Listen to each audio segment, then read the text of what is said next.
I'm Jason Sylvia, and this is the Creative Capital Show. A show about creative people and how those creative people turn into entrepreneurs by taking their creativity and turning it into a business and facing all the trials and tribulations along the way.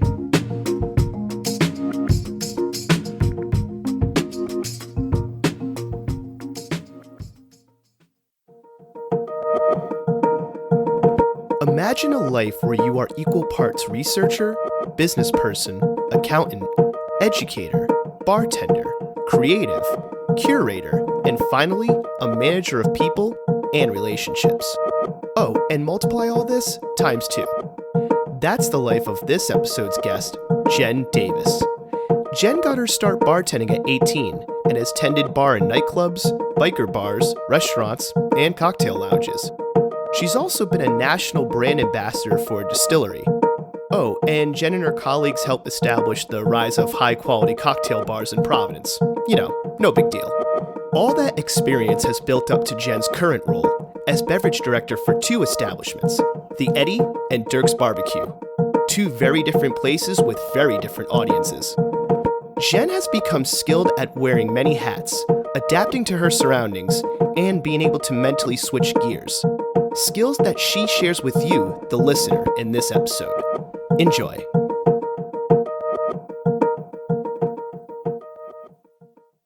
Welcome to the show. So, you're a beverage director. Yes. I'm guessing that's not like you being like a Steven Spielberg type telling beverages what to do. Because if you did that, well, wouldn't that be, actually, that's maybe an idea for a horror movie. That'd be like kind of partly horrifying if all of a sudden the beverages started moving around because you told them to do something. But what does that actually entail, being a beverage director when it comes to like certain bars or certain establishments? Like, what does that actually entail? So usually like a beverage director like manages a couple different bars. So that's what I do is I oversee 2 different bars. I see this place, the Eddy, and then our other bar, Durks BBQ. And basically it's just my job to buy all the booze, make sure we're making money off all the booze, creating the menus, curating them, and then training the people who sell the booze, like the waitresses, the bartenders, waiters, whatever, on how to sell that booze. So it's like education, it's curating and buying, and then it's just making sure it makes money. Oh, I was just going to say, like, because the number one thing that I'm thinking that a beverage director has to do for any establishment is make money on the spirits or whatever beverages. If it's a place that doesn't sell spirits for whatever reason, whatever beverages that place is selling is to actually make a profit and turn a profit on said beverages. How much of it, because you're saying that there's a couple of different parts, and I definitely want to dive into each one of them, just on the surface, high level, and go as deep as you want, how much of it is science and like numbers and the accounting and being like, hey, like this bottle of booze costs this much, it's in this many drinks at this much volume. So how much of it is like the sciencey or math part versus like how much of it is in art and artistic part, as far as like curation and how it's presented and like how the guests are going to receive, you know, how like whatever's been curated. I mean, that's like, it's definitely dependent on what you want to make of it. Because there's definitely like people out there in the booze industry who like want to be like super creative and artsy. And first of all, like for me, like cocktails are not art at all. It's a craft, it's a skill, it's something that you make and someone consumes. So like for me, like art is like not a thing in it, but you definitely have to be creative. But like to call a cocktail a piece of art is like stupid to me, especially as someone who like went to school for art history. I'm like, no, like this is definitely not art. Like this is a craft. Like there's a distinction between the 2. You heard it here first. According to Jen Davis, cocktails are not art. They are not art. They are something you consume. And yeah, it's just, but there's definitely people who are like, you know, it is an art form. It's super creative. But, you know, if you're not looking at the money side of things, then you're not going to be making money. So that's like not really sustainable. So for me, like the creativity side of it is like 50 and then the business side is 50. Like you have to come at it from both sides because like you could come up with this like really great cocktail and be like, oh yeah, but like, you know, you have like 3 bottles of booze in it that are all $50 at cost. And then like you're not doing the pricing accurately. And then that cocktail you should be selling at like $30 a cocktail at the end of the day. And then like you can't sell a $30 cocktail. And I'm guessing you're also have to worry about doing things at like scale, or like how much you can scale something, right? Because if you have a cocktail that takes, I don't know anything about like as far as what is like a good or bad time, but if it takes you like a skilled bartender, 10 minutes to make this overly complicated cocktail, and you've got X amount of time guests, is money. Time is money. Like, so like I'm wondering like how much of that like scalability and like how much you can pre-make something beforehand. But we were talking earlier about like, batching things. Like I wonder how much of that goes into it too. Tons. It's all, you're producing a product at the end of the day. So like a beverage director is in the same wheelhouse as like a chef is a way, because like chefs at the end of the day, like, like you have to be creative and like come up with these dishes, but it's all about production. It's all about being able to train your staff to make this product on a consistent basis and like at volume, at scale, Would you say it's almost like a culinary, I always try to tie certain things to other things. Would you say it's almost like a head of product development type of role almost, but just it's like food and beverage focused? Yeah. Because you have to see this product from like beginning to end and make sure it makes money and make sure it does well. Yeah, it totally is, because like you have this concept, you have this idea of this product that you want to give someone, and then you have to be able to make that over and over again at the highest quality as quickly and efficiently as possible. And then do that with a bunch of different products, I like getting into the tactical on this show. And so since we've made this comparison to product development, could you take, me and whoever happens to be listening to this from like concept to end, if possible, like I guess in a shorter duration version of all the costs and like things that go into the calculations of like how much something costs and like what's the break even point, and then how much, like what goes into like determining how much you're going to charge it to actually make money. Yeah. Could you go into that like from like concept all the way to like this is now being served at establishment X? Yeah. I mean, yes. So like overall, like there's kind of like a set standard for what alcohol should cost. And this, I'm going to diverge because it's like different, because if you're talking about a cocktail, if you're talking about beer, if you're talking about spirit, if you're talking about wine, it's all very different. So like, let's say we'll compare how I price cocktails here at the Eddy versus how I price spirits at Durks, because it's completely different. And you know what? That actually, please do that, because that's going to go into my next question after. So perfect. Yeah. So how I price a cocktail here. So like from creation, what we do here at the Eddy, the menu for cocktails is 100% collaborative. It always has been. Every bartender submits like a cocktail, and then I curate that. So like we have a couple of meetings leading up to a menu change. We change our menu quarterly. So like we'll sit down, we'll present our ideas to each other, we'll tweak things, and then like I take all of that information, and then I'm like, okay, that's great. You made this really great mezcal drink, but you made it with this mezcal that's like $50 a bottle, which is like in booze world, $50 a bottle at cost for a cocktail that's on your menu. Horrible idea. Like anything that's like above $30 is just like, you should not be putting that in a cocktail, because you're either going to be undercharging or you're going to be charging what you're supposed to, and no one's going to fucking buy it because it's too goddamn expensive. So I'll like take everyone's ideas and my ideas, and I'll look at them and be like, okay, like let's try this cocktail with this mezcal because I know I can get a deal on it and like bring down the bottle cost down, or like this one's just way more effective, or this one just tastes better at the end of the day. So then I take that and I price it out. So I price out every single part except for the labor, because that's kind of hard to determine, but we make cocktails very quickly here. So I'll price out like the booze, I'll price out the juice, the syrup, all that stuff. And then it gets a 20% markup. So like basically like I figure out, okay, like this cocktail is, costs us $2 to make at the end of the day. Like we should be charging like $12 or $13 per cocktail, because that's what the return on alcohol is traditionally. So there's a really interesting thing with like the booze industry is that, especially in restaurants, is that alcohol is the more valuable item, which is crazy because do you know what doesn't go bad in a restaurant? What? Alcohol. There you go. And it's crazy that the food is valued. Like if you saw a $12 cocktail, you're like, cool. But if you see a $12 burger, you're like, that's a $12 burger. I would never spend $12, despite the fact that like you're dealing with an item that's like completely perishable. Do you think it's because, and I want you to keep going, but just a little brief aside, do you think it's because with, I guess, certain food items, like food is so prevalent and accessible and like making a burger at home for whatever reason, 'cause I feel like making certain cocktails at home for me is easier than making a burger, but like maybe because most people think they can make a burger at home. So like, oh, I know what goes into that. There's no way you should be charged XYZ. But if you ask that same person to make a cocktail at home, that their brain would melt, I guess, or like that's. Do you think that might have something to do with it, like just like from a psychology perspective? I think that might be a small portion of it, but I think at the end of the day, like the way food and booze has been marketed over the years is like food is something that you need to sustain yourself, but you can live without booze. Like you don't need booze. Like you don't need booze every day to live. You need food every day to live. Right.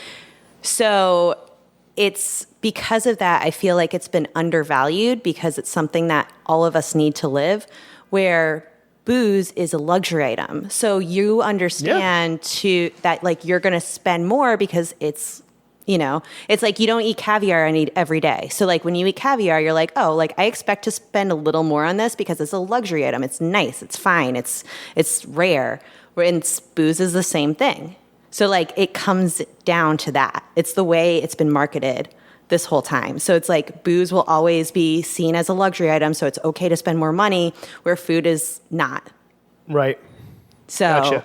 As long as we continue to see things that way, like it will remain. So again, like, you know, when you're pricing food out, like you're pricing it like 30% cost, 40% cost. That's like great. But which means like you're making like, you know, 60 or 70% off of that item. So like with booze, like for the most part, like you're pricing at 20% cost. So you're making 80% of whatever you bought that for, which is like great. So again, like that's why like the margins are like really great on booze, and like why bars are usually really successful because they're like marking everything up. But like at the end of the day, it's like kind of crazy because food is like, I feel like food is a little more valuable than what it's, you know, being priced at. You literally need it to live. Yeah. You're like, you need but that also to live. like you need it to live, but it's also like if someone's doing it right by like using like really good ingredients or like supporting people that are making really good food by like bringing their food into their businesses from local farms, like, but like if your business like that does that, like all of a sudden, like if you have this pasta dish that's like $25, people are like, why the fuck is this pasta dish $25? Like it's only like this big and I only got this much food. And it's like, yeah, but that's because like some, like an actual person like grew this and like took the time. Like there's a lot of people that need to get paid in order for this item to. For that item to, and I also feel like a lot of places don't, and correct me if I'm wrong on this, food or drinks, I feel like a lot of places underprice things at certain times. Like if we reflected the actual value of like what goes into something, the prices would probably be higher. If I'm not mistaken.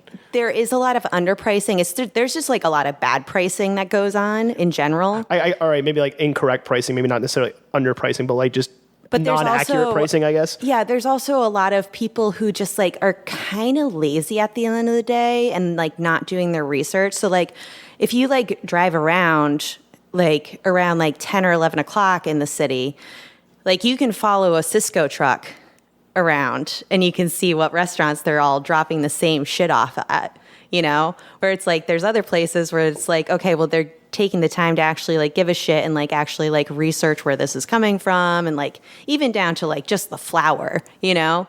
But no one sees that. No one cares, you know, and there's like... Well, I'm trying to make people care with my podcast, hence why I'm having this conversation. Yeah. And it's the same thing with booze. Like, it's like we don't sell Bud Light here. And it's not because like there's anything wrong with Bud Light. I think it's great. I personally love a Bud Light Lime or like a regular Budweiser. But like for me, like the part of the experience of coming to the Eddy is that like I've done the work to make sure that like there's maybe something that you never tried before. And that's kind of the deal here. And that's what you're paying for when you get here. How much, so you're talking about research. I want to go into that. How much research goes into what you do as a beverage director, whether it's Eddy or Durks? And I feel like we kind of sidetracked, but in a good way, from like the whole end-to-end cost calculations thing. So if you want to continue that, feel free. Well, I can like go back to that. So like that's like how I like, because I went off on a tangent. But you get really good conversations out of that, so feel free. But like that's like, so like when I'm pricing something for a cocktail, like I'm looking for like that 20% like cost, which is great. And again, like you want that for a cocktail menu because like the cocktail, like when someone comes in and they look at the cocktail menu, that's more than likely what they're going to buy because we're a cocktail bar and that's what they see. So they like look at the menu and they're like, oh, cool. Like, and they don't even think like for the most part, like we make very few vodka sodas here. And it's not because we don't like making vodka sodas, but when people come here, they're like, look at the cocktails menu. So like when we're looking at when we're pricing the cocktail menu, we want to make sure we're making the most amount of money on that because again, we're selling most of those. For like a place like Durks where you have close to 200 whiskeys on a wall, it's really overwhelming to like look at a menu like that because there's not just like 12 options to choose from. There's 200. So instead of pricing it traditionally like most places do where you're like, oh, well, it's just 20% across the board, I look at it as like, you know, say it's a $200 bottle of whiskey. Like what I should be charging for that if I was doing 20% cost would probably be like $65 for a 2-ounce pour. That's insane. When would you ever spend $65 on 2 ounces of whiskey? I accidentally spent more than that when I was at the New Harvest Coffee Whiskey Bar, and my friend laughed his ass off. There was like a blind barrel. I forgot what it was, but I read the menu wrong, and I was just me and my ego. I didn't want to, and they already poured it, so I was like, I can't go back now. Yeah. So when I read the menu, there was like one crazy whiskey I wanted, and it was like at a reasonable price.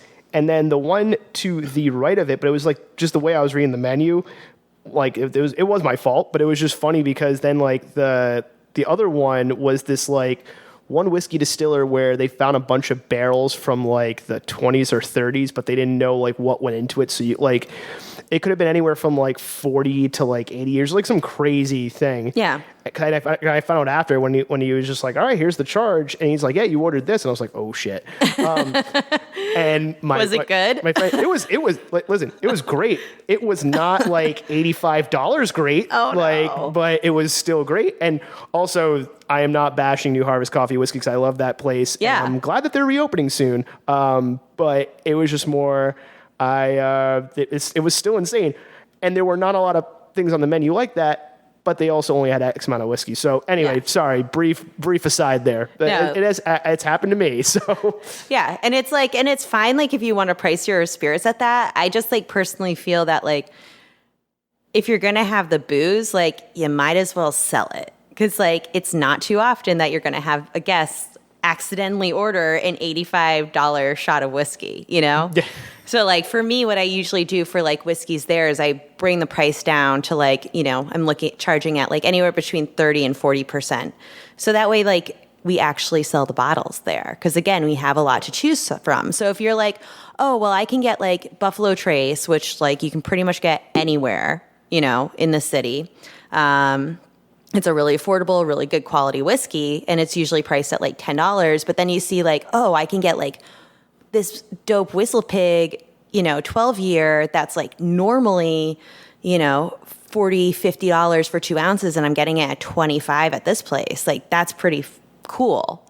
So that's what I try to do with like pricing there in terms of like selling. So like all the like higher end whiskey, this is like a secret hat, but like all the higher end whiskeys, the more expensive whiskeys at Durks are all underpriced completely, and all the like regular ones are just priced the way they should be. So yeah, good to know. Yeah, I'm now going to use that strategy at Durks. So how much, you know, you're talking about like all these calculations and these things, and especially like how it even switches just from the two places that you're doing this at, right? Eddy versus Durks.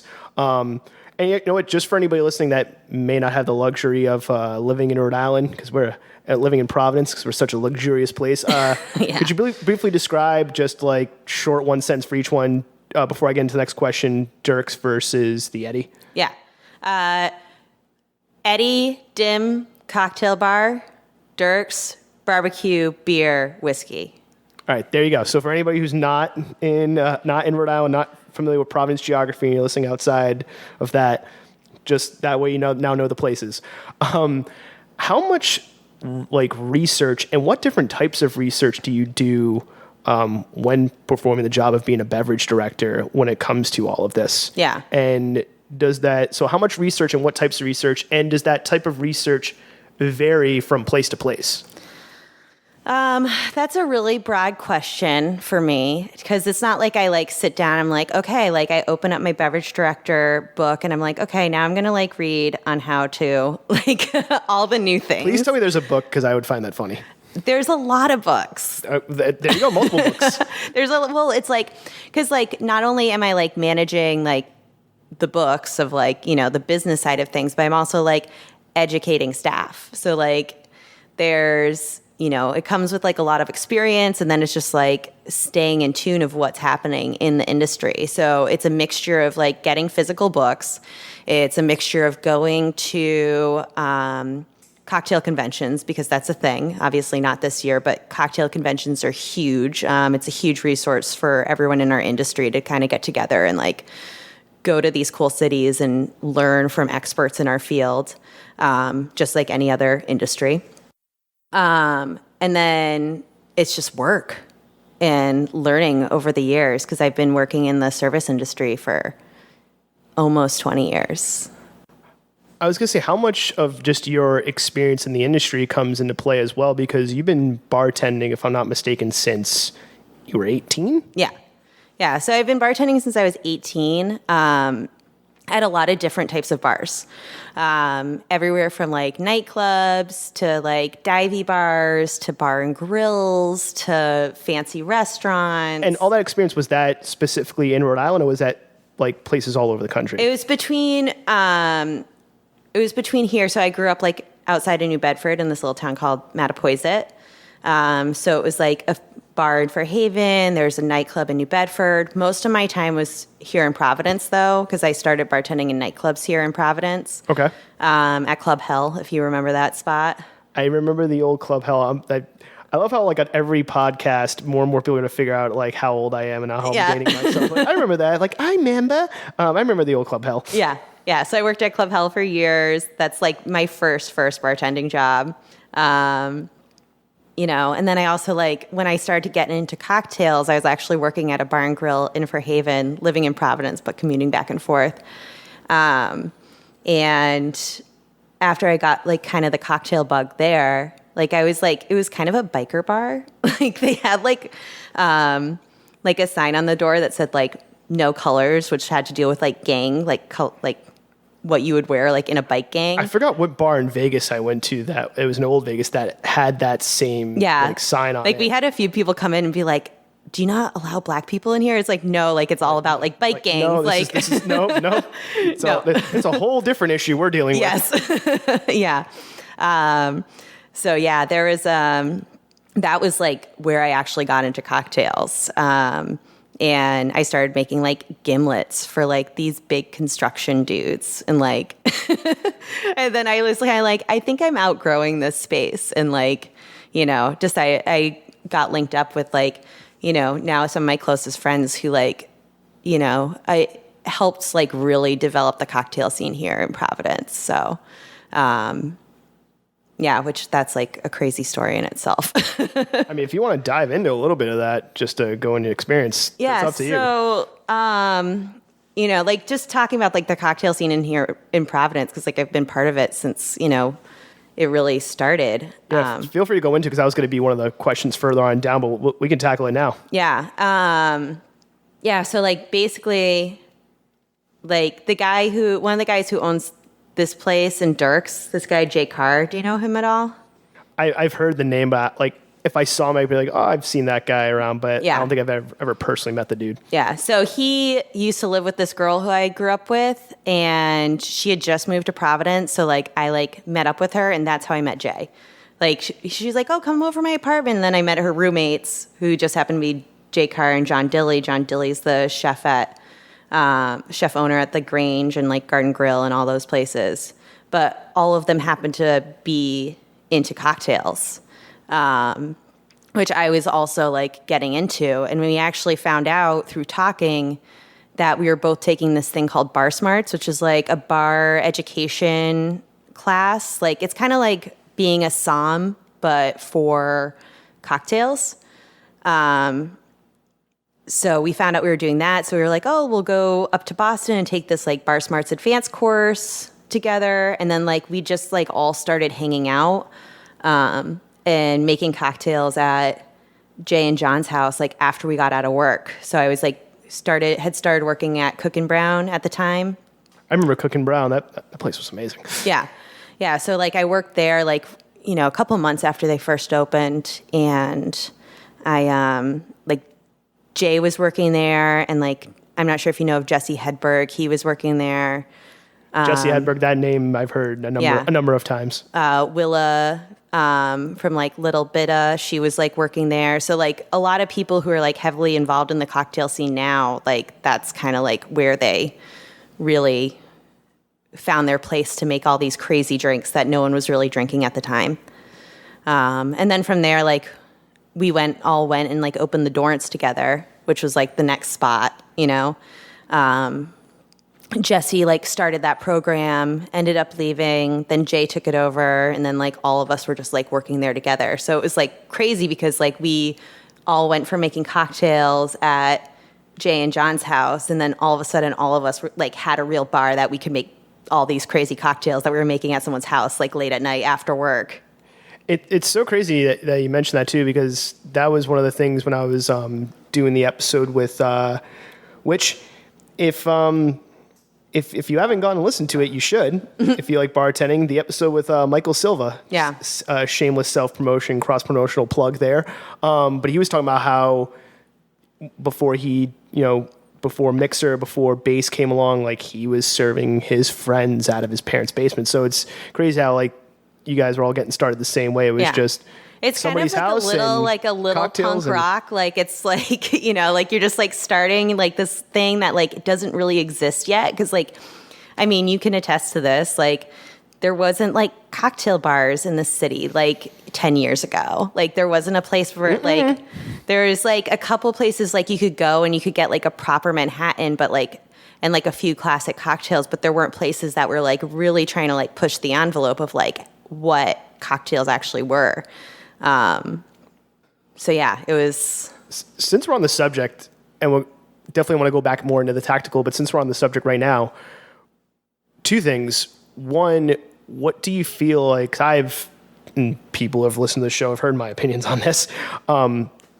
What do you think makes Providence from a cocktail standpoint stand out versus other cities, versus like Boston, New York, I guess Hartford. I'm trying to think of a city in Connecticut. No offense to anybody who lives in Connecticut. Sorry. I don't get to Connecticut much. Sorry. Versus other cities. And it seems like collaboration is a thing in Providence from a bartending standpoint. Is that normal for the industry, or is that unique to Providence as well? So what makes Providence stand out from a bar and cocktail perspective, and the amount of collaboration here, is that normal or is that unique to the city? I think it's very unique to the city. Like so I used to have a job for a little bit where I used to travel around the country, and we can talk about that later, working for a distillery.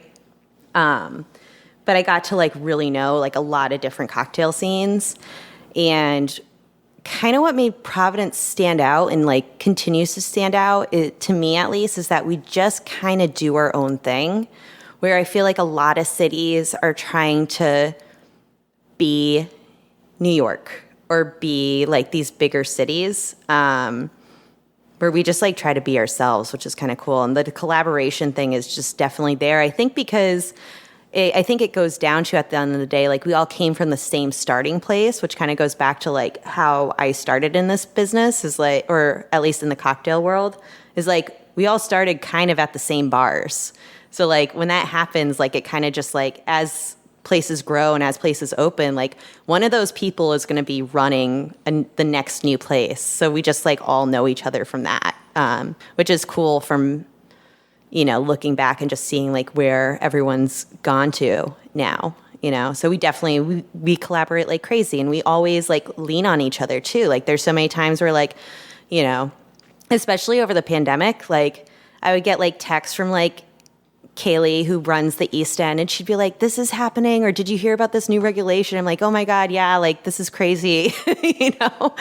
And like the East End, it like could be quote unquote like our competitor. Like we're very similar. Like we serve like charcuterie boards and cheese, and like they have definitely like a higher end like food program there, but like at the end of the day, like we sell a bunch of fancy cocktails and snacks. And they've got a ton of whiskeys and scotches and bourbons, and it's like 3 pages long menu. It's so like in like I feel like a normal city, like Kaylee and I would be like competitors, but here like I just see her as like a colleague and an equal, you know, and someone who I can rely on for advice. Or there were a couple of bar nights at Sarda where it was like rotating guest bartenders that were people that were not of that bar from other bars. And I'm just, and maybe it's because of living here, but I had me wondering, I'm like, I wonder how many other cities actually do this, where it's like, hey, here's this bar. We have our own bartenders, but we're going to have some guests from bars that we're technically competing with to get your dollar. Well, yeah, like that was totally a thing. Like, the guy who was like running the kitchen at the time, he actually like came up with that idea because he was like, we need to grow the bar business. And I was like, yeah, sure. Because like,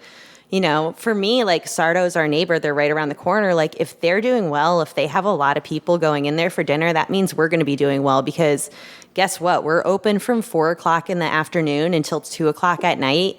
One of those people are going to come by after they get out of work, or like not after they get, after they get out of work at the restaurant, or if, you know, once they get out of dinner or something. So yeah, it's super collaborative here in the city. So you've bartended all these different places within Rhode Island, within the city. How much, kind of going back into the tactical, right? How much of the style and the type of bar goes into how you would be a beverage director at that bar? Because I'm guessing like the job of a beverage director and what they do is going to be maybe not completely different, but it's going to vary wildly from like if you're doing it for, I don't know, bars at Twin River. Like if you're the beverage director for like a casino, right? Or multiple bars at a casino, or you're the beverage director for like a TGI Fridays or a Chili's, which is like a corporate thing, and you have to do a consistency amongst like, it has to taste the same no matter what friggin' state you're in, right? Versus a nightclub, versus like where their goal is to make money in a certain way, which is probably completely different than a cocktail bar. So how much is like the venue and the style of venue, how much does that play into the beverage directing of that venue? I mean, 100%. I would never, like there's cocktails that we do at the Eddy that I would never make over at Durks. Like it's all about knowing your audience at the end of the day. You know, the people who go to Durks, like it's a lot of families, like they're looking to just like have a good time, like not really have to think so much. You know, so I'd never put a cocktail on the menu that has like more than like 4 ingredients, like, and you want to use like really simple things like bourbon and peach and lemon, like all those things go together. And when someone who, you know, who like might not know cocktails are a thing because they're going to Durks to have barbecue, like they can like see all those things, be like, oh yeah, like those are all really recognizable flavors. Where like here, like we would be like, bourbon, peach, and lemon, and then we're gonna like throw this like crazy amari in it, and then like we're also gonna like do this crazy thing. So yeah, it's 100% like based off of what clients you're gonna get. With that being said, how do you balance what goes into the making money on beverages versus, I guess, like the style and the heritage of the bar you're at? Like for example, I'm just looking at them from a weird angle, but I remember like coming into the Eddy, like the first times I came into the Eddy, there were like some trophies on the top, and I'm guessing these are from like bartending competitions. Yeah. And then the Dorrance has a history of, I remember they did like an all-star menu where it was like, hey, here's a drink from this bartender who's now at, I think one of them was a New York City bar, and I'm like blanking on the name, but it got like best bar in the world, like literally best bar in the world. Probably Harrison. Yeah. And like, how much of that like, is there a conflict there, or is like how much of that is taken into consideration? Like, hey, especially I guess like maybe if you're a beverage director that comes into a bar that you've never bartended at, which I don't know how, like if that's a rarity or if that's normal. That was Durks for me. I never bartended at Durks, and I had to take over that program. There you go. Like, so how much of the heritage, or like, hey, this is the way we do things here, versus like, well, hey, we have to make money. Like, how much of the heritage or like the history of the bar goes into what you do as well? Both Durks and the Eddy were existing spaces before I started managing them. So like, I started managing and like, overseeing the bar, I think it's 6 or 7 years ago in September. So like and like the way the bar was started, like what Jay had set up here was like great. It's just like taking what was started when you're taking over a program and just like continuing the legacy, but just heightening it. So instead of being like overhauling, because like for me, like I don't try to involve my ego in it, and I don't try to be like, I'm just going to make it better than the way anyone else did it. Like sometimes like some of the systems like that were put in place, like they're put in place for a reason and they work. If it ain't broke, don't fix it. Yeah. Yeah, it's like, why make your life harder? Can you improve upon those things, though? Totally. Can you, like, expand upon those things? Yes. So, like, one thing, for example, that, like, I can say, like, I've expanded upon here, like, that's an example, is, like, the gin and tonic on tap. We always have had the gin and tonic on tap. It's really great. But have the spirits changed? Yes. Has the syrup that we use for it changed? Totally. Have the proportions for it changed? 100%, but it's still a gin and tonic on tap at the end of the day. We've just improved it over the years because, like, that's what you do. And that's kind of like what taking over beverage programs are, or like, managing pre-existing beverage programs is like you're taking all the like really great things and improving upon them and then like filling in the gaps where need be, Gotcha. So you were mentioning before as with the Eddy, I'm guessing Durks is the same way, but with like the Eddy, each bartender gets to like contribute a drink, and it's like to the menu, and it's a collaborative process. Like, yes, you're curating the menu, but it's a collaborative process. Is that normal for like, is that the norm, which I'm hoping it is, or is it in other places with the beverage director, like, no, these are the drinks we're going to make. You're the bartender, make those drinks because we have to make money. And it depends on the place. Like, there's definitely places that do both. The places that are very much like, these are the drinks, this is what you're doing, here you go. Like, those are usually like establishments that are way bigger, that are, more like restaurant group type things. Where like, I've always strayed away from those places because I just personally just feel like there's a little more soul in working for smaller places. So yeah, that definitely exists. But like when you get into like smaller places, like you'll definitely find the collaboration is happening a lot more. So it's funny how you mentioned restaurant groups, because I have a question about that. Because if I'm not mistaken, the owner of the Eddy also owns Durks. Yeah. So you have like one overarching owner, and I'm guessing it's not at the same level as from like or maybe it is, maybe enlighten me. Maybe not the same level as like Chow Fun Food Group, which they own a number of restaurants. Like they're not a chain. We're nothing like that. Yeah, they're not like they're not like Chili's. Like they're not, but they own a number of different things. But they definitely have like, standard like operating procedures. Exactly. We're not. Like we're two places. Like we are technically a group because we're more than one. But we're two completely different places, So there's no overarching standards or things that you deal with from having like one owner of two places that you're working at, or are there some? I mean, there's overarching standards where like, we just try to do our best, but like as far as like the way both establishments are run, it's completely different.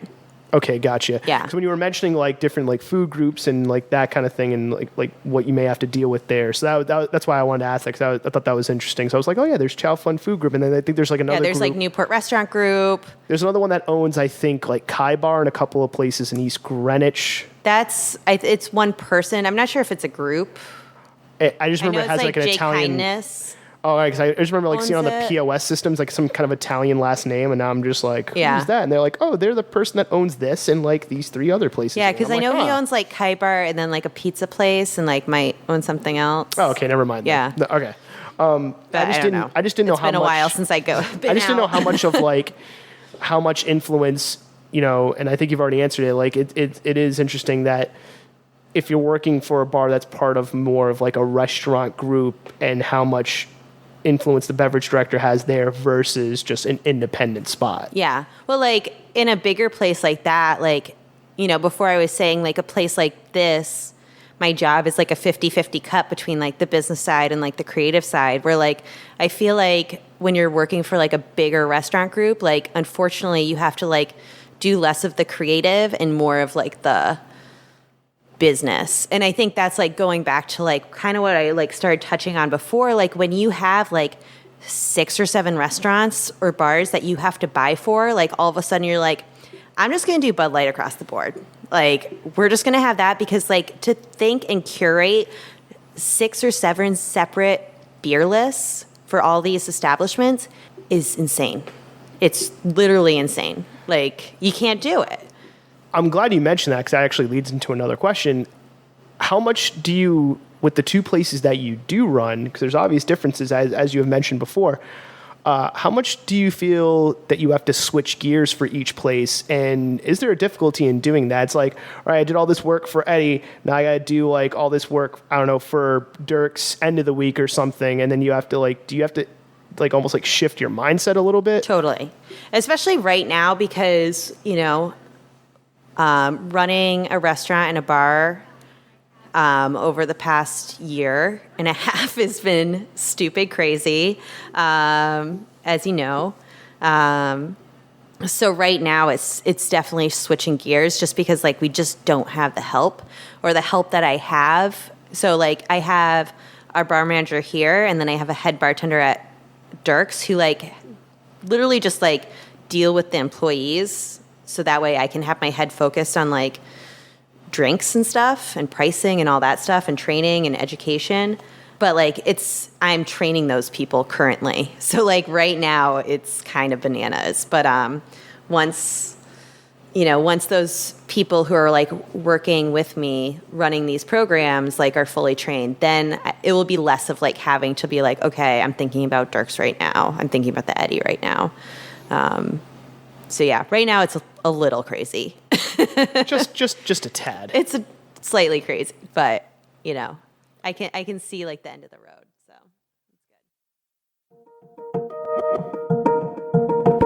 Know yourself, know your business, and know your audience. It's interesting hearing Jen talk about the differences between the approach to drinks at the Eddy, a cocktail bar, and Durks, a barbecue spot.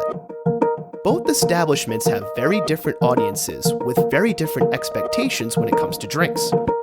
It's also important to point out that Jen is not focusing on reinventing the wheel at either place, since neither business is her own, but rather she is focusing on what she can bring to the table as beverage director in service of both establishments and their respective audiences. It's important to know your skill set and what you can bring to the table, whether it's your business or someone else's. It's also important to know what makes your business or someone else's business unique and stand out amongst the competition. But perhaps most importantly, you need to know all you can about your audience, because at the end of the day, that's who you should be serving. Knowing your audience inside and out will help guide you in your decision making, whether those decisions are creative or business driven.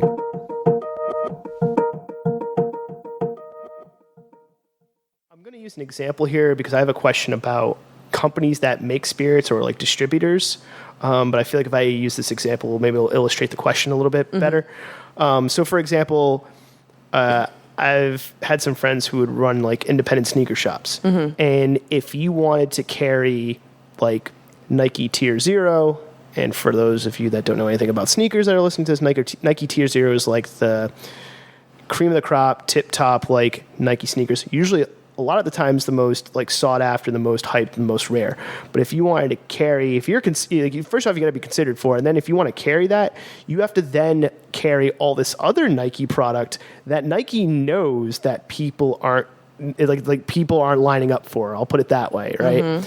So it's like, hey, oh, you want to carry this really cool product that's going to like give your shop a lot of like, you know, prestige, and it's going to give your shop like lines out the door, give you a lot of hype. Great. You better carry, but then you're going to have to carry these other 10 products that aren't going to move. Does that happen in the like the bartending, like, hey, you're dealing with like whiskey company X. Oh, you want this, like you want the whistle pig? Allocation. There you go. Okay. And yes, beat me to it. And so how do you deal with that, especially if it's like maybe something that the liquor distributor wants to push or the spirits company wants you to push, and either you don't like it, doesn't fit with what the bar is doing. Like, how does that all work? I don't. Oh, all right then. I do, but I don't. Like, it's here at the Eddy, I don't have to deal with it as much because like we're not known for like our crazy like whiskey selection, tequila selection, blah blah blah blah blah. At Durks, I have to deal with it though because every year. During this time of year called OND, which is October, November, December in the liquor industry, that's when it's the end of the year. They're trying to make as many fucking sales as possible. And that's when they have the numbers that you sold for the whole year. So like they're able to look and be like, oh, Dirk sold this many cases of this whiskey. So we're going to give them the special rare bottle because like they hit the mark. And that's how most places, like liquor companies do it, which is great. I'm totally cool with that, especially like if it's a company that I like working with. Like there's one that's like Heaven Hill. Like they are lovely people to work with. They definitely have some products that like I don't want to carry at my bar, but they don't push it on me. They're not like, well, if you don't carry all of these products, you're not going to get the special whiskey. They're pretty happy that with like the numbers that I do, and they're just like happy that like I'm selling any of their products. And then there's others that don't do that, and they do like the Nike shit because they think they're hot shit. Pappy Van Winkle is one of those products because they're also been recently, they're owned by Frito-Lay. Wait, Pappy's owned by Frito-Lay? They have like some ownership stake in it. So it changes the way that they do business. So they also, That's really interesting. Pappy Van Winkle is the Sazerac company. Sazerac company also owns Dr. McGillicuddy's and Fireball and Weekly Vodka and Buffalo Trace and Eagle Rare. And you just can go on and go on and go on. So like when I want like different bottles that are like a little more rare from like that company, not Pappy in particular, if I get my hands on it, cool. But like one of their products is Blanton's. Like Blanton's is a good whiskey. It's $36 a bottle at cost, which is not really that crazy. But their allocations for the month in the state of Rhode Island are ridiculous, where we can only get one bottle a month. Thank you for explaining this because like I'll go over the board in Massachusetts, and Massachusetts will have certain things, even just in liquor stores, let alone bars. And I'm like, why is it so hard to get here? But then there'll be things in here that my friends in Massachusetts will be like, you guys have this? And I'm like, yeah. Well, especially like being in the state of Rhode Island, because like we don't pull the numbers that most places do. So like, or they think that we don't. So like we don't get a lot of brand representation here. So like if I was doing my job in Boston, I would be seeing brand reps all the fucking time. They would legitimately be knocking down my door to try and get a meeting with me. So that way they can like get their product in front of my face. Here, I'm begging for them to come and set up a meeting so that way we can talk about price, like just pricing. Like I already carry their product. Like I just want to like sell more of it and like make sure it's priced accurately. So it's like a totally different world. Like, I want to sell more of this thing you're giving me. Yeah. Why is this such a hard thing to do? Yeah. Like it's crazy. So like that's like, I recently had one of these conversations with like a sales rep for, you know, the Sazerac company. And I was just like, I just want to sell Buffalo Trace and Blanton's. Like I don't even give a shit if I get Pappy at this point. Like I just want to sell this $24 bottle of booze and this $36 bottle of booze, which is like totally normal pricing for whiskey. And they're just like, no, you got to sell more Fireball. I'm like, are you kidding? How and you have to sell this vodka that no one knows about. Like they also like not only Fireball, which like Again, I don't care. I like Fireball. It's great. Drink it till your heart's content. I feel like the customer of Fireball and the customer of Blanton's are two completely different customers. Like, if somebody's coming in to ask for I think I've relayed this story on a previous episode, so I won't go into it again because I'll be the guy who relays the same goddamn stories all the time. But, like, the person who wants Fireball and the person who wants... I'm just thinking from a research standpoint and, like, a knowing your customer standpoint. Sorry to interrupt you, but, like... No. That just blows my mind because the person who's drinking Fireball and the person who's like, I want some Blanton's... Sipping on some Blanton's... is two completely different people. It's like, so...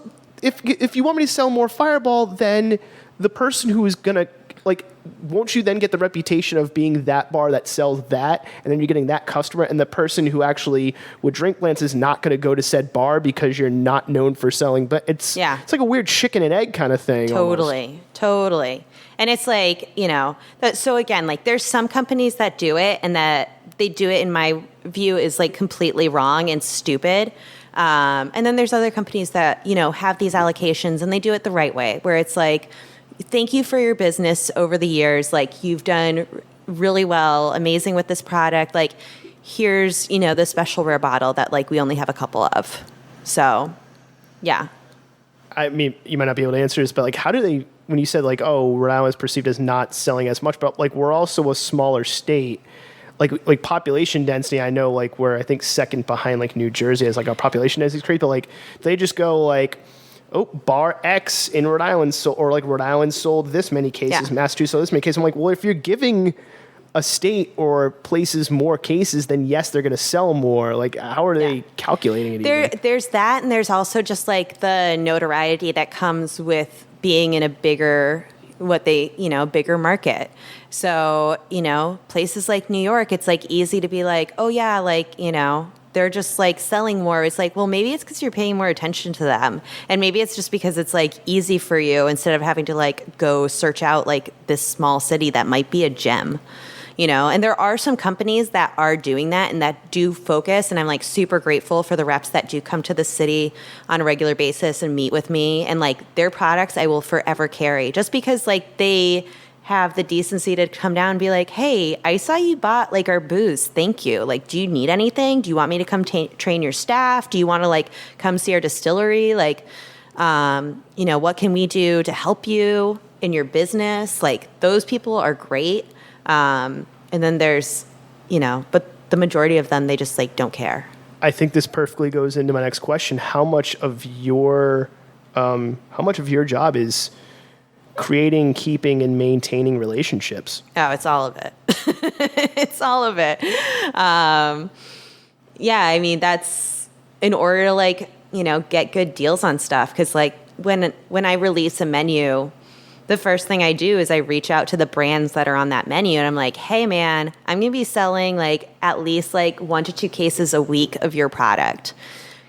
What kind of deal can you get me? Cause like I'm going to be selling, let's say 6 to 8 cases a month of your product for 3 months. So like, that's a really good drop. Like, can I buy a bunch at this price? And, I'm going to guarantee that I'm going to sell all that. So there's that. And then it's just like also like knowing who's in the industry, like going back to it, like going to all these like cocktail conventions, like that's where you meet all those people. So it becomes like the cocktail community is like a very small world at the end of the day, because like we all know each other. We all go to these conventions, and then like, there's people who like, from the sales perspective too, like a lot of them used to bartend. So like, you're just getting a lot of people that cross over. So going along with that, relationships and things of that nature, because there's probably like relationships that are maintained within each individual bar that you are a beverage director at. If somebody's a bartender, what are like the prereqs, or like what would they need to do to become a beverage director? And is that like, is it a natural progression? Like, does one do like bartender, bar manager, then beverage director, or is it more of like a sideways jump? Because I've always wondered, because I know that there's beverage director, but then there's bar manager, and I wonder like what are the differences between the two, and is it just like a natural progression thing, or is it more there's certain qualities you need to be a bar manager versus like a beverage director, and like how you progress into those types of like positions? The way it works in our company is like, I'm overseeing 2 bar programs, hence the name Beverage Director, because I'm directing the beverages for 2 different programs.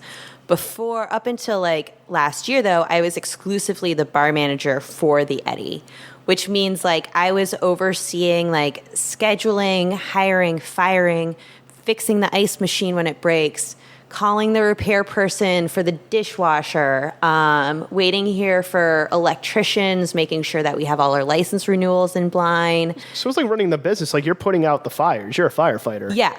We're like, I'm still doing that to a certain degree, but now I have like someone under me assisting on that. So like now I have like a bar manager who works under me here and at Durks, 2 separate people who like I have them. The way I have it set up, like they manage the people for me. So like they make sure like they're doing things to standards. So it's like one less thing that I have to worry about. And one like less they're fire like to put out. Yeah, it's that, and it's also just like they handle like ordering produce and like managing like the prep schedule and like how much stuff to prep. So so now it's just like a few less things I have to worry about. Speaking of things to worry about, because I think you got a lot to worry about because you're not only a beverage director of Durks and Eddy, 2 well-known places that put out a high-quality product. Yeah. Because I've been to both. I actually went to Durks over the weekend, got some takeout barbecue. Nice. So, as always, great. But you're the Rhode Island president of not anymore. Oh, okay. Never. Oh, actually, well, let's talk about it a little bit. It's not a thing anymore. Oh, it's not even a thing. Sweet. USBG? Yeah, I was going to ask, what is USBG? But now that it's not a thing anymore, now I'm even more curious. What was USBG? You were the president of the Rhode Island chapter. What was that like from just like the scope of what you had to do for that? And I guess the third part is, so what was it? What was it like being the president of the Rhode Island chapter? And why is it not a thing anymore? Because that's even more interesting now. Yeah. Okay. So to say the USBG is still a thing, it's just not a thing here in Rhode Island. Okay. The chapter kind of just dispersed after I just decided to leave it. And just to break down, USBG is United States Bartenders Guild. Yes. And then there's like chapters. Different chapters in every like city, state, whatever. So like Rhode Island, because we're so small, we had it the whole state. In some places, like they'll have like a few different chapters within one state, just because like there's usually monthly meetings or like bi-monthly meetings where like it's sponsored by a brand and a brand comes in and like educates a bunch of bartenders, and then there's like a lunch or like a cocktail thing or whatever. There's some sort of activity. And when it started here in Rhode Island, it was like really cool. Like going back to like the scene beginning here in Rhode Island, like the United States Bartenders Guild was like really crucial to a lot of our education and networking, because it's just a way for a bunch of industry professionals to get together and just, talk about the same thing, which is booze or talk beer. Shop. Yeah, exactly. So it was great. But then over time, the USBG started to become more of a business, masked as like a nonprofit. So the thing with booze, again, because it's a luxury item, there's so much money involved in it. Like the marketing companies for liquor companies or marketing for liquor companies is just insane. Like the amount of money that they will drop on one single event is bananas. I'm only smiling right now because I was watching a weird aside, but like when you say marketing, I was watching like a Simpsons episode where Homer takes the family to like this big Duff event. Yeah. And you see like this marketing guy and like another dude, and they're like, drink Duff responsibly. Drink Duff responsibly. Exactly. So that's all I think about when I think of like liquor marketing. It's like, drink this thing. Do it responsibly. Yeah. Well, that's like, oh my God. Like once like health and wellness started to come into our industry, like it was just so stupid. It was like, here's this like yoga, like. There's a yoga mom drinking a malt beverage. No. They would have for like bartenders, they'd be like, oh, like here's a yoga, like we're going to bring like this like yoga teacher in and we'll do like bartender yoga sponsored by Campari. And then like you're drinking a bunch of booze and like doing this thing that's really good for you that has nothing to do with booze. I wish people could see my reaction right now because like my eyes are just open wide. Like that just, none of that makes any sense in my brain. Yeah. Or like teaching like, oh my God, it's such a trend right now. And it's so funny because they are like all about like health and wellness of like bartenders and spirit professionals, they're like, no, like self-care, like, so like they'll have like massages or like facials that they'll like buy like they'll get together and have like a whole group. I thought you were about to say they infuse the booze into the facial, which... No, but then they'll have like cocktails there and they'll be like, but make sure you keep on selling like our rum. So here's this like exfoliating cleanse where we're going to get all the toxins out of your body. And then you're going to put them right back in there. Right. It's crazy. It's crazy. Anyway, so USBG marketing. So what was happening that because you were the president of it. So I guess before I don't want to say downfall, maybe that's too dramatic, but what were you doing as president of the Rhode Island chapter of it? Well, that was the problem is like I came from like why I took that on is because like that was a job that I can handle. On top of managing bars, I also worked for a marketing division of a distillery. I worked for Lucas Bowles. I was a national brand ambassador for them. So like I had to travel the country and like set up all these events. So that's why the marketing is insane because you're on that side of it. Okay. Yeah. Okay. Makes sense. Yeah. So I did that for like 2.5 years as I worked for them, like traveling around doing all that stuff. So like when I decided to stop doing that job, I came back home. I started like running. Well, I was living in Rhode Island, but I stopped traveling. I came back. I started running the Eddy, and then at the same time, like they needed a new president for USBG, and I was like, oh well.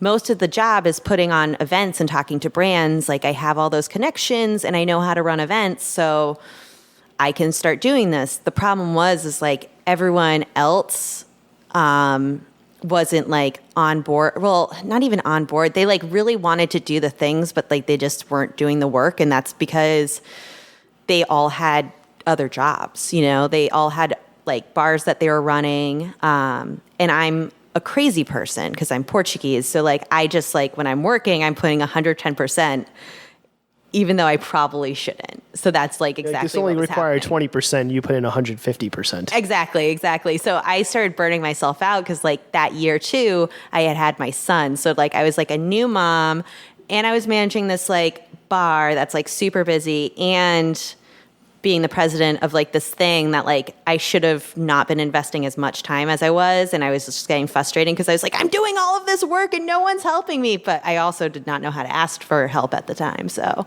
that was a fun lesson. So yeah, I ended up stepping down because I was just like, I'm not getting out of this what I wanted to get out of it. And I just am doing way too much work for like nothing, like literally $0. So when you stepped down, was that the chapter just went away or? Pretty much, yeah, okay. Because like the people who were, they tried to do it, but like at the end of the day, like all of us realized like if you're not getting paid to do something, like your time is so fucking valuable. So if you're like putting all this like time and effort into it and not getting paid, then it's like, what's the fucking point?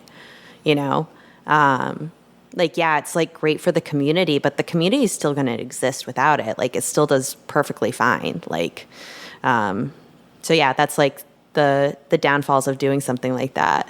The community will find a way. Yeah. And it's like, itself. we found a way to, like we don't have like the monthly happy hours, but like who gives a shit, What are some of your criticisms of, because you've worked in so many different facets of the industry, right? So you've bartended, Beverage Director, Bartenders Guild chapter president, marketing, all these different things. What are some of your criticisms of the industry or things that you're like, this needs to change? Like X, Y, and Z needs to change. I don't know. It's a lot. I mean, I guess like what one or ones really just grind your gears, I guess. I guess like, I mean, a lot of it just like comes down to ego for me. Like, I feel like there's like a lot of ego involved in this industry, whether thinking that like your booze is the most priceless, special booze in the world and like your drinks are the most special drinks in the world. Like, it's just fucking alcohol. Like, it doesn't matter. So like that goes down to like how it's priced, how it's sold, like everything about it is just like, it's kind of frivolous and it's a little, it needs to like slow its roll. Gotcha. Like it's just drinks at the end of the day. That's all it is. So what you're saying is we need less bottles of Louis the whatever the hell in a place. I mean, and I not think more. that should definitely be I think it should exist, but I just don't think like it should be held up on this like grand pedestal like it is, because it's just like, you know, again, going back to like the food versus booze thing, like it's not something we need to live. And I don't know why it's marketed as if it's more important than something we actually need to live. It's funny you mentioned that too, because I remember the episode with Michael. He was mentioning how it's like you get not even bartenders, like you get some customers like, oh, I'm drinking whatever the heck, like la di da, like it's like, you know, it's just like really like you're like using that as a status symbol, like it's one thing if you enjoy it, but come on. That's the thing. It's like, it's drink what you enjoy at the end of the day. Like, and I should cater to my guests in the way where like I should carry products that like they want to enjoy, not just because like some marketing company told me that I am supposed to because I'm this type of bar, you know, or you shouldn't be drinking it because you're in this place. Like you should just drink whatever you're comfortable drinking. And we should sell whatever we want to sell. Like what you like, don't be a dick. Yeah, yeah. And it's like, there's so many people who like, you know, the first thing they'll come in, they'll just be like, Grey Goose. And like, we don't have Grey Goose because it frankly sucks. And there's a deeper story to that. Like, oh, I've known the marketing story of Grey Goose. Yeah. And it applies to some other spirits too. And we won't get into like that. all of them. If you're listening to this, well, maybe you shouldn't pause the show, but after you listen to the show, go look up how Grey Goose really became a thing. You'll be either pleasantly or unpleasantly surprised depending on your opinion of Grey Goose. Planet Money actually does a really good background story. There you go. Yeah, so that's a really fun background story to how Grey Goose started. But anyways, you know, and then like the second we say we don't have Grey Goose, they're just like, well, what do you have? Because, like, that's the only vodka that exists in their mind. Like, for us, like, especially with vodka, because vodka, by definition, lacks taste and smell. Like it's supposed to be like a neutral thing. It's a completely neutral thing. It's supposed to be like a blank canvas. So, like, to say that, like, one is better than the other is kind of insane to me. Because, like, you're literally trying to distill this thing so that way there's no taste or smell. Like, that's the goal at the end of the day, which, like, most of them achieve. So it's great. So, like for me, like, what vodkas we carry ones that are distilled from different things. So we have one that's distilled from potatoes, one that's distilled from wheat, and one that's distilled from corn. And then we have 3 flavored vodkas, but the only reason why they're called vodkas is because they're distilled with the flavor that they contain, the same way that gin is made. They just can't be called gin because they don't have juniper in them.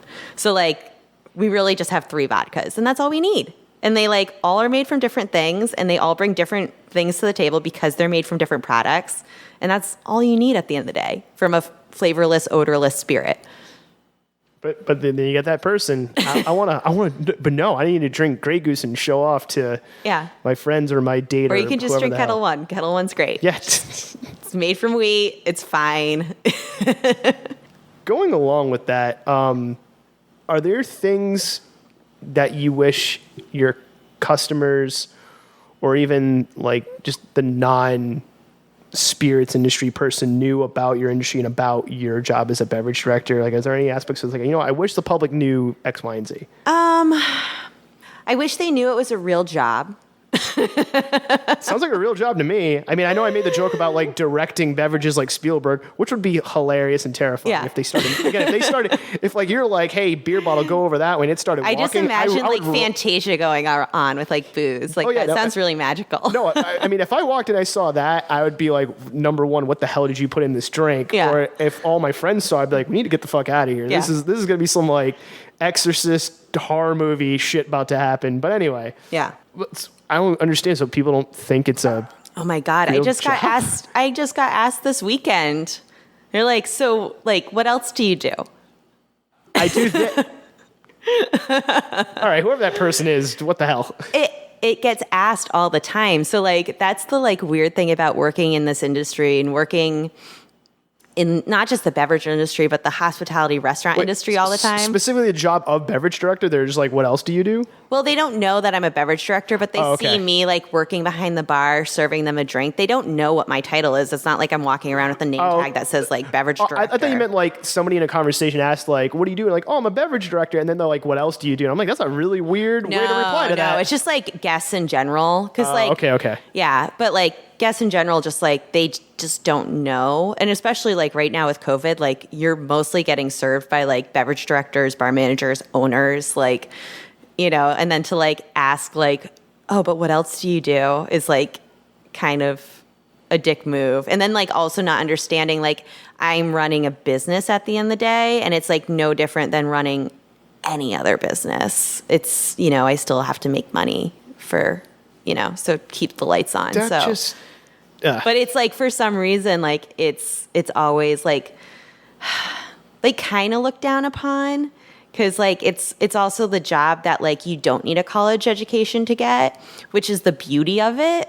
You know, it's like one of the few occupations that like you don't need even a high school degree to excel in. But for some reason, it's like it's looked down upon, even though like I make more than most of my friends who've like gone to like onto school and getting their masters and work in this type of job. And it's like, I always found that real funny too, because like I've seen people just, because social media shows the best and worst of humanity, ladies and gentlemen. I've seen people be like, oh, you know, if they're complaining about money, they should do a different blah, blah, blah, blah. And then they did do a different job, because it's weird. Like people want to shit on that job or that industry as it's like, what else do you do, right?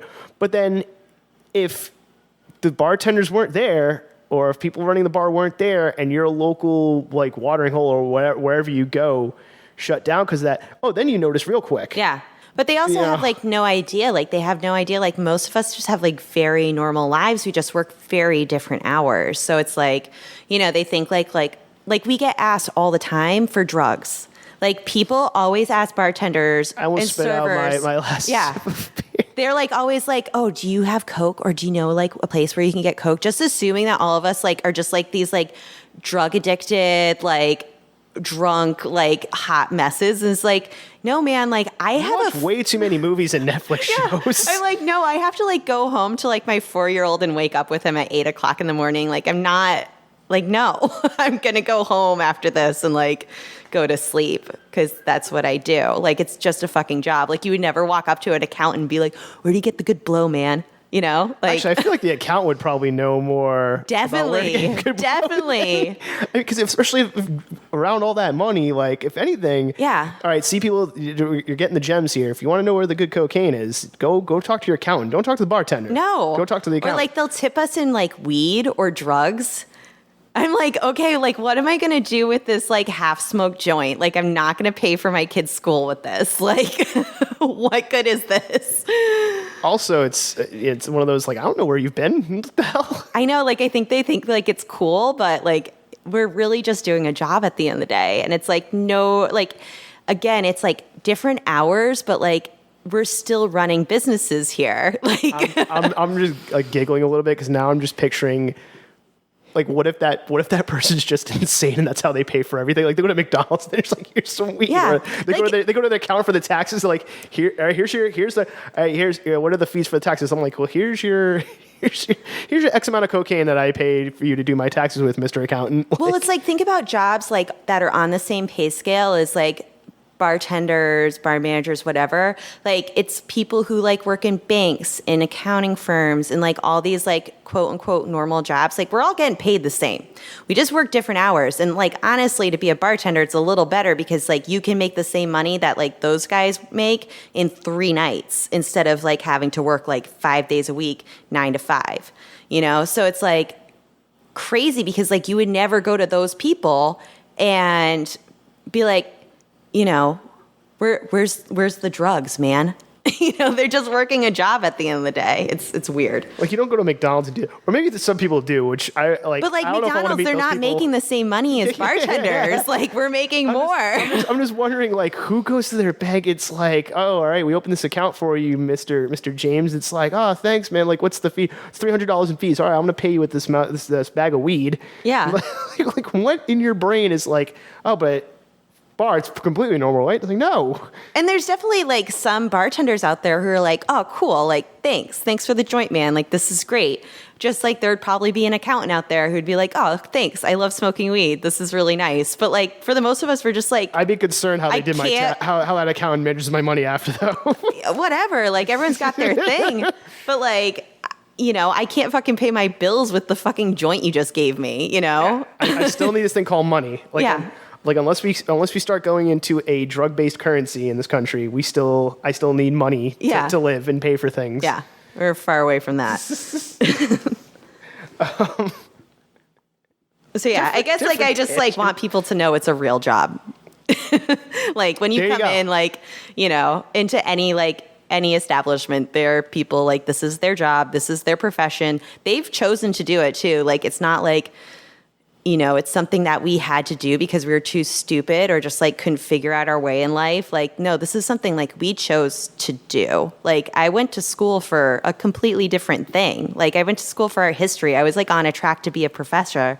And then I was like, I fucking hate artists. Like I hate them. And like, if I'm going to be a professor, I'm going to have to teach them all the time. Like this sucks. I could never I have to be around all these people I hate. Yeah. I was like, I could never do this. And like, I was bartending my way through college, just like most people. And I was like, you know what? I'm making way more money. If I like continue in this art history thing, like, sure, I'll be a professor one day, but I'm going to like work for this museum and make like $36,000 a year. Like I'm making double that, like working 3 nights a week. Like what? It's like, why wouldn't you? I'm making more money. I enjoy the people here more than the artist. Even the guy who just paid me with an ounce of blow. Yeah. I still want to hang out with that guy more than the artist. Yeah. And I'm making more money. Maybe I should just keep doing this. Yeah. Totally. Fair enough. Yeah. So from your time when you started bartending to now, it was like a 2-part question. What have, you know, and from being on the marketing side and from the beverage director side, because you've seen it from all these different angles, what do you think are some like important dramatic changes in the industry from then till now? And second half of that question, what changes or trends do you see coming on the horizon? Yeah. Well, one of the things that like is great because there are, you know, that being said, how great this industry is, like a lot more people are talking about how to treat employees fairly, which I feel like has always been a thing. There is a lot of exploitation in this industry of workers, and it's starting to be talked about a lot more, which is wonderful. Specifically, like how people are getting paid. You know, it is, especially like being front of house, it's a tip-based industry. Which is great because, you know, you work for a good place that's really busy, like you can make a lot of money. But going back to it, like, again, like the back of house, like you're making shit for money. Like I always joke, my husband's a chef. So like, you know, we're like the perfect, like, you know, restaurant love story because it's like, you know, you date front of house if you're a chef because, or, you know, they have more money. I'm going to start coming back to certain guests, be like, I've got so many ideas for so many crappy romantic comedy movies we could sell to Netflix. We'll split the profits. But anyway, oh my God, it's such a typical love story. Like bartender falls in love with the cook is just like classic, you know? In this movie, Adam Sandler's a fry cook? Yeah. Yeah. But like, it's true. Like forever, like my husband was like not making a lot of money and like I was always making more than him. And it's because of like the way it's set up, you know? Again, food is undervalued, therefore you're not selling it as much, like you're not making as much money on it. Therefore you can't pay the people who are making that food what they should be getting paid. And like the front of the house just like reaps the benefits because they're selling all the booze and they're just like talking to all the guests and then they're getting percentage of whatever the check average is off of both food and booze and they're like making out like bandits, you know? So those conversations are being had more.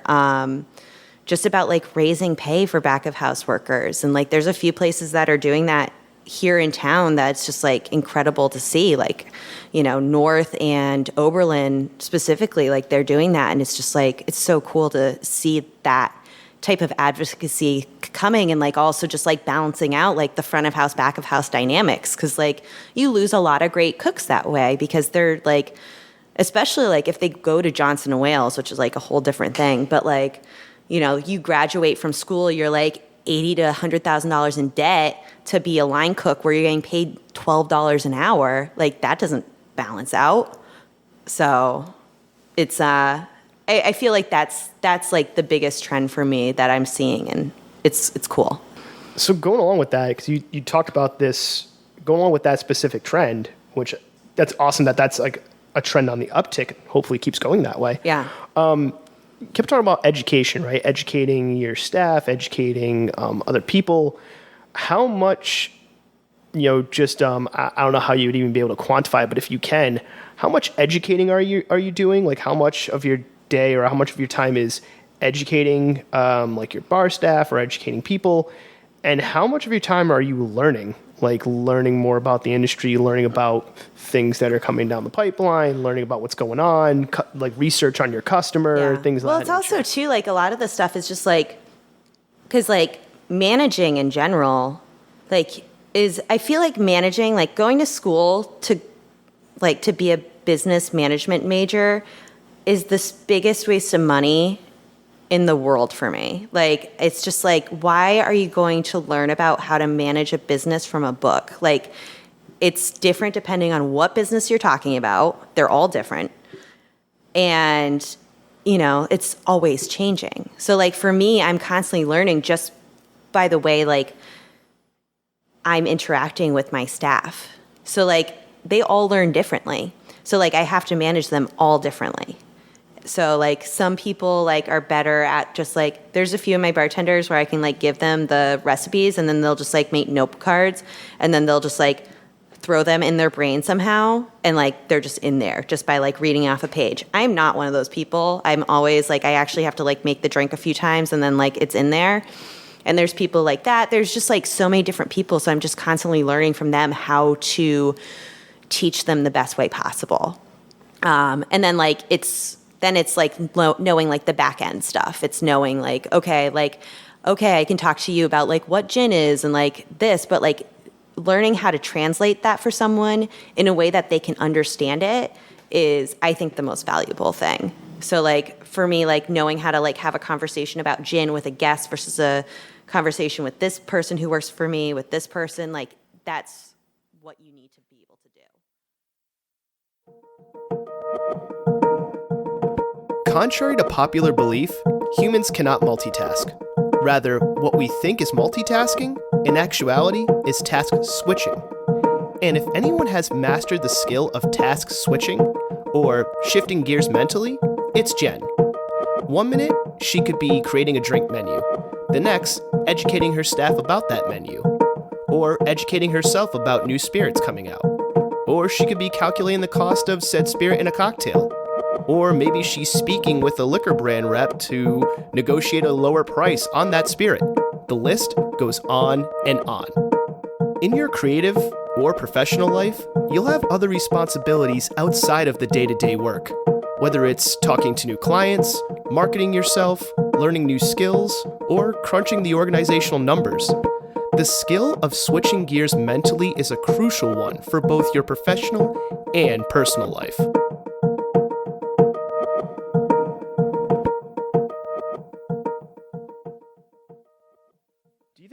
You just said having a conversation with your customer about gin. Do you think customers, like the average bar customer, bar goer, has become more educated because now we have this great thing called the internet that's at the palm of our hand? Like I can go look up any spirit I want served at any bar.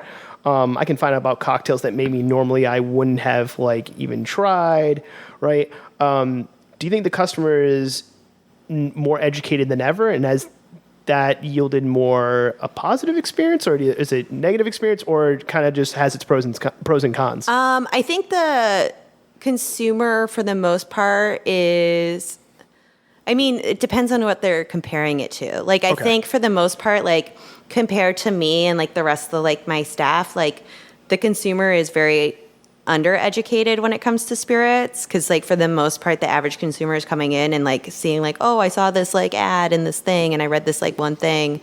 Again, it goes down to like marketing. Right.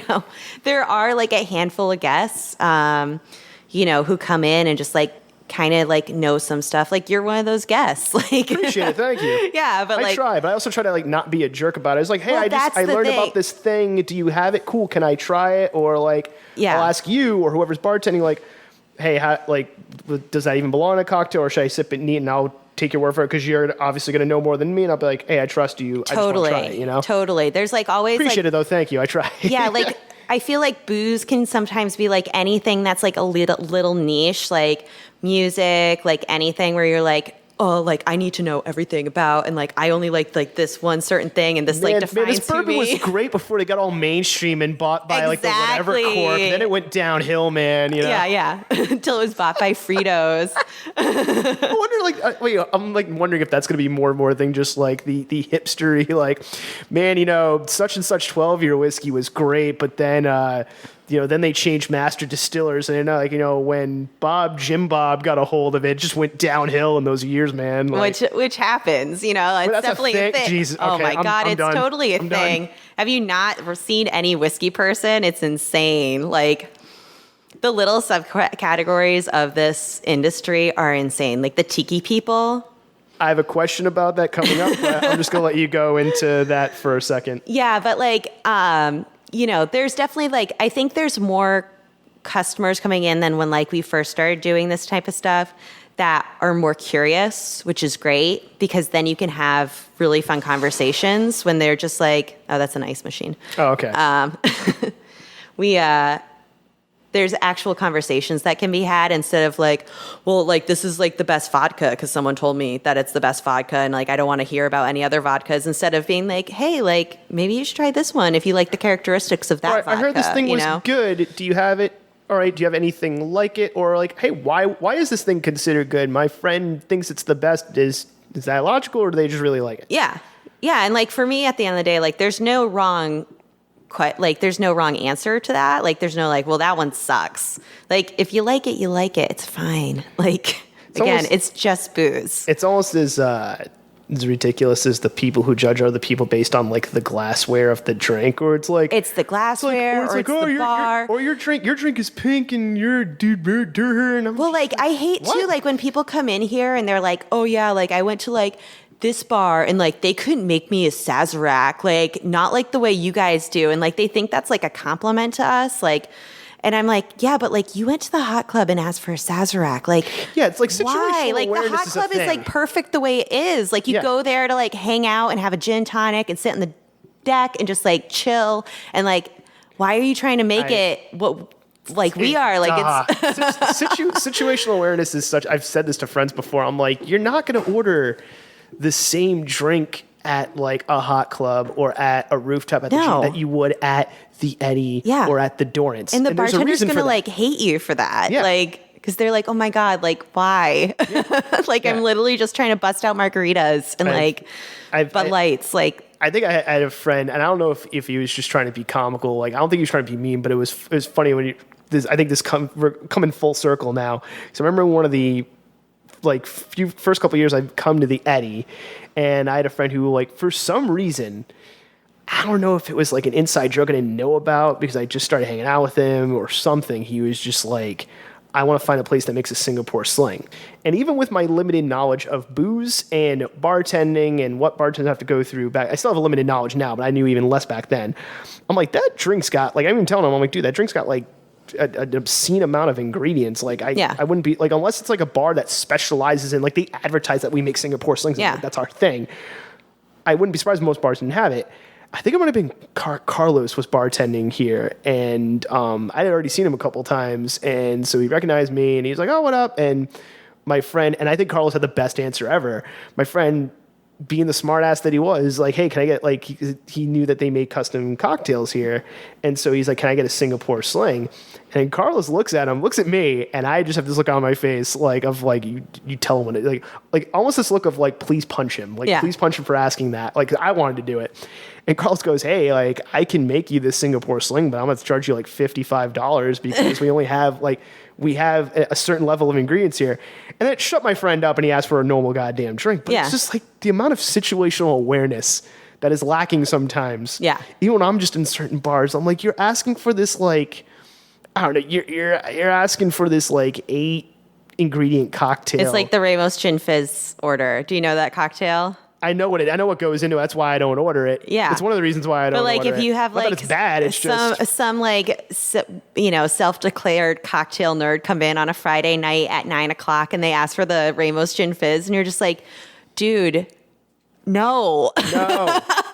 Read the room. Yeah, read the room. Like yeah. Or like you'll get it made, but like you're gonna wait a lot longer than everybody else because everybody else is ordering. Yeah, that's literally the last drink out of the 20 drinks I have to make right now that I'm making.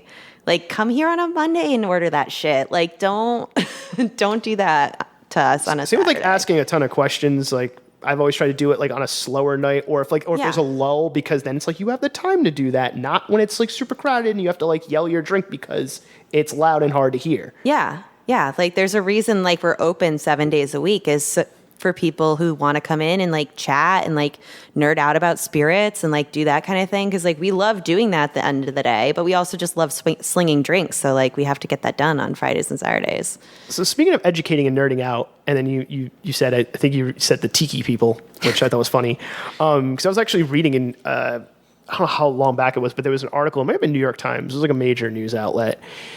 And they were interviewing bartenders, and they were talking about how like tiki over the years has become more popular, which is like not a bad thing, obviously. Yeah. But they were interviewing these bartenders, and they were talking about how at their bars and their bar programs, they like tiki is this weird area because it was. I'm trying to remember like the gist of the article, but it was talking about how like they were trying to balance out like tiki, because you had these dudes like Don the Beachcomber, right? These like white guys who had these tiki bars that they were trying to make it feel like, you know, back in the 50s and 60s. Yeah, there's a lot of appropriation going on. There's a ton of that. appropriation, Yeah. and it's like now they're trying to like keep these tiki drinks, but also take away some of the I want to say some of the approach. Like they're trying to take away the appropriation and put more of like the authenticity, I guess, back into it. I think it's just like, for me, it's just like acknowledging where those drinks came from. Right. And I think if like you're not doing that, then like shame on you. And how much responsibility, to get to that question, is how much responsibility does a bartender or a bar, how much responsibility is on them to like educate their public about those kind of things? Yeah, like tiki's a tough one because like it's... And I used tiki as a good example because it was in the news, and I was like, okay, this is probably a good example to ask that question. Tiki is like a total caricature of a culture that happened post-prohibition. So like you have to think about like when tiki popped up, and it was at a time where like we were in between world wars, and you know, booze, just you were able to drink booze again. So think about like how much joy and happiness you needed inflicted into this drink to sell it. Yeah. You know, because like you just came out of like a 10, like almost or over 10-year period where like this was completely illegal, you know, and then like all of a sudden you're like, how do I market this? Let's make it tropical. Let's make it fun. Especially and like if you're in a city that's like doesn't have like a warm season all year round. If you're in the fucking Midwest. Yeah. Which like there's a shit ton of tiki bars that were in the Midwest, you know? So it's like, of course it was appropriated. You know, the whole thing was appropriated because they were just trying to sell something at the end of the day. It's just like now we can look back at it and be like, oh, that's appropriation. Like there is no fucking word for that. Like back in the 30s and 40s, there's no like, oh, you're stealing this person's culture for, you know, to make money off of it. So yeah, makes but you like, wonder if that was the intent too, or was it just some dude who's like, here's some tropical flavors and some booze. Well, it was totally because like it was someone who like, you know, was around that culture and they're like, this is cool. That's a good point, yeah. Yeah, this is like cool. They were like in Hawaii and they're like, this is like really great. Like these flavors are really amazing. So you're wondering if like it makes you wonder, was their intention just, I like really like this thing. Wouldn't it be great if I had it back home and like because not everybody could travel? It's totally part of it.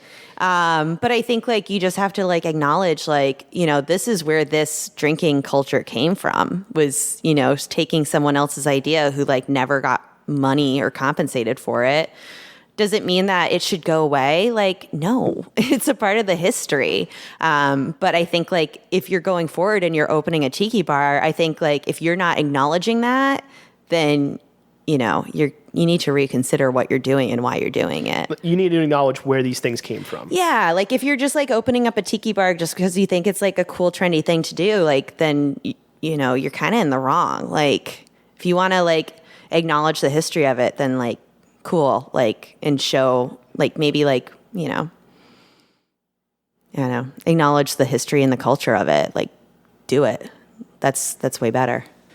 So speaking about times and things changing, right, in decades, I wanted to, and we're getting towards the end here, but I definitely want to ask this question, and I'll, again, use another reference just to kind of set this up. So I remember, might still be out there, I remember there was either like a YouTube video or an Instagram video, and it was from the Durks and how they make one of their signature drinks, the Kentucky Campfire. Yeah. And it was really funny. Because Vito was doing it. Yeah, and he was just showing how the things were made, and saw it on YouTube, and I was like, oh, this is hilarious. And it must especially be somebody hilarious, like if you were planning on going to Rhode Island and then you found this YouTube video of this bar in Rhode Island, I was like, well, I'm going to go there because it's ridiculous, like commercial / whatever it was. Yeah. Now I want to go there. Do you think, especially with, I think the pandemic may have even like kind of like raised this, maybe, or maybe not, because I'm not in the industry, so you tell me, the idea of how to utilize not just social media, but digital tools, when it comes to bartending and when it comes to social media and things like that, like how to utilize these things to your bar's advantage. Yeah. And I feel like some bars take advantage of it. Like I feel like the Durks took advantage of it. Like, let's just make this ridiculous YouTube video because it'd be funny. And I feel like some bars have no presence and are not using these digital tools. Do you think that that's going to be more of a thing, or do you think bars and bartenders and bar programs should start to look to these things more and be like, hey, this is a tool we can use, not just like we need to be on social media because we need like an address, but like we can start utilizing this for different stuff. I mean, I think you definitely can. And I think that you'll, definitely get some more people out that might not have come to your bar. Will they continue to come to your bar for years and years and years? I think that's like yet to be determined. Do we use a lot of social media here? Kinda, not really though. Like, we'll like post here and there. Like, again, like I'm in charge of the Instagram for here. So it's like, I post when I can, and sometimes I'll go like months or weeks without posting. I think bars can exist without it though. Like, I don't think it's necessary. Bars are one of those things that they're so embedded in our culture. Like one of the first things that like everyone says, especially after this pandemic, is like, I'm so happy to be sitting at a bar again. Like it was really like a huge part of people's lives, like daily routines almost, it's just like in a snap, it went away. And just like a coffee shop, like bars and coffee shops kind of go hand in hand. Like that's the way you start your day and the way you close your day out. Like you start it and end it with a beverage. And it's like to not have those things anymore, sucked. So I don't think those are things that you necessarily like. It's helpful to use like social media tools to advertise, but at the end of the day, like people are going to want to fucking drink, just like they want a cup of coffee at the day. Where they choose to get it is where they feel the most comfortable. And that's like, I think that's what you need to focus on when you're creating a space, is just like focus on who's going to want to drink there. Well, with that, I think that's a good way to end it, actually. Yeah. With that being said, as is tradition, any last bits of advice you want to give, any last things you want to say, promote whatever you want to promote, these, however next many minutes you want to take, floor is yours to say whatever you want, so go for it. Well, I think like one thing I guess I could end on is just like, it's been really magical, like the past few weeks, just like getting people back into these spaces again as we're opening up post-pandemic. And I just like really hope people's attitudes continue the way they have been, where like everyone's just been so pleasant and so grateful. And I just like hope that continues to go forward, because I think a lot of us took for granted like these little things, like these little transactions of going to get your coffee in the morning and like it not being there all of a sudden, and then being so grateful when it's back again. I think just keeping that in the present and just like being grateful for the people who are serving you. So, well, with that, gonna end it on that positive note. Yeah. Keep that same energy, everybody. And Jen, thank you for coming on to the podcast. Yeah, thanks for having me. Sharing your time and sharing your thoughts. Yeah. And that's it for this episode of the Creative Capital Show. Thank you for listening, and a special thanks goes to my guest, Jen Davis. The Creative Capital Show is hosted, recorded, edited, mixed, and produced by me, Jason Sylvia. You can can listen to The Creative Capital Show over at our website, creativecapitalshow.com. We're also available on Anchor FM, iTunes, Spotify, Google Podcasts, and all other major podcast hosting platforms. If you like the show, please subscribe. Helps the show out a lot. And be sure to follow the show on Instagram, Twitter, TikTok, LinkedIn, and YouTube. I hope you enjoyed the show, and until next time, keep on creating.